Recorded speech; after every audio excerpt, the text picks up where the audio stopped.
যে কোনো সম্পর্কে অতিরিক্ত ভালোবাসা আর অতিরিক্ত দুর্বলতা যদি তুমি দেখিয়ে ফেলো, তাহলে সেই সম্পর্কে অবহেলিত হতেই হবে।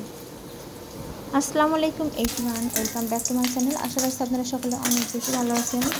আল্লাহর পাকের অশেষ রহমতে আমরা অনেক ভালো আছি, আলহামদুলিল্লাহ। তো চলে আসলাম আরেকটি নতুন ডেইলি ব্লগ ভিডিও নিয়ে। তো আজকের ভিডিওটা কিন্তু 2 দিনের একসাথেই। এটা গতকালের ভিডিও, অর্থাৎ বৃহস্পতিবারে সকালে নাস্তা দিয়ে শুরু করে দিলাম।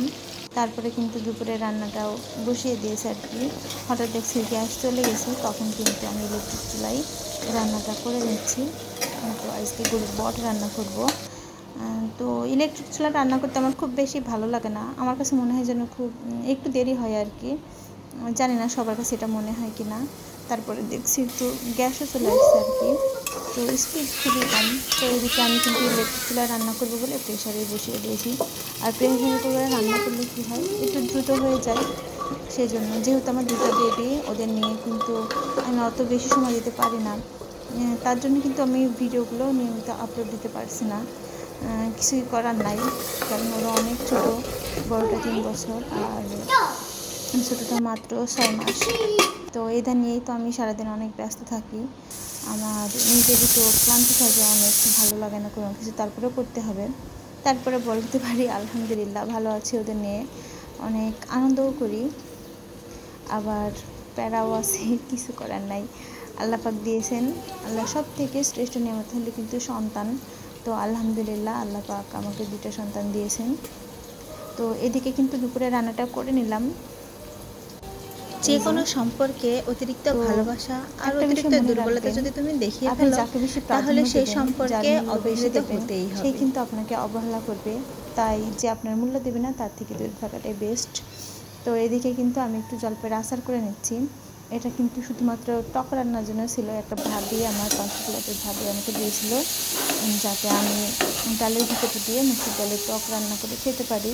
তো আমি কেন জানি না, আমার আচার খেতে খুব বেশি ইচ্ছা করছিল, তাই এটা দিয়ে আমি আচারই তৈরি করে ফেললাম একটু শুকনো শুকনো করে, যেহেতু সাইমসন আমারই খাবে, এই জন্য শুকনো করে আচারটা এই যে খুবই ঝটপটভাবে আমি করে নিলাম।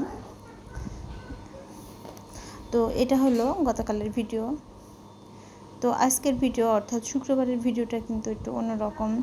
আজকের ভিডিওটা সকালে খুব তাড়াতাড়ি নাস্তাটা কোনো রকম করেই রওনা দিয়েছি হসপিটালের উদ্দেশ্যে। এখানে সাইমসন আমাকে নিয়ে এসেছিলাম। ও বললো একটু ফুচকা খাবে আর কি, ও খেতে চেয়েছিল ভেলপুরি। তো আমি বললাম যে ফুচকা খেতে, তাই ফুচকা খেতে বসে গেলাম। আর মামাটার ফুচকা যে এত মজার, যারা নারায়ণগঞ্জ থাকেন ভিক্টোরিয়ার সামনে থেকে অবশ্যই খাবেন, এটা কিন্তু অনেক মজার ছিল। তারপরে চলে আসলাম আমার আরেক মামানিকে নিয়ে। আমার যে আজকে দিনটা কত কষ্টে গিয়েছে, এক সাইমসনের একটা ভ্যাকসিন দিতে হয়েছে।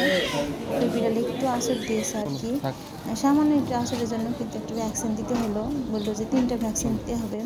ওখানে আয়াত মামানিরও কিন্তু একটু টেস্ট করেই বাসায় চলে আসছি। ওরা আজ কয়েকদিন জ্বর, ডেঙ্গু টেস্ট দিয়েছিল, আলহামদুলিল্লাহ নেগেটিভ এসছে। সবাই দোয়া করবেন আমার বাবুদের জন্য, আর আপনাদের জন্য অনেক বেশি দোয়া ও ভালোবাসা রইল।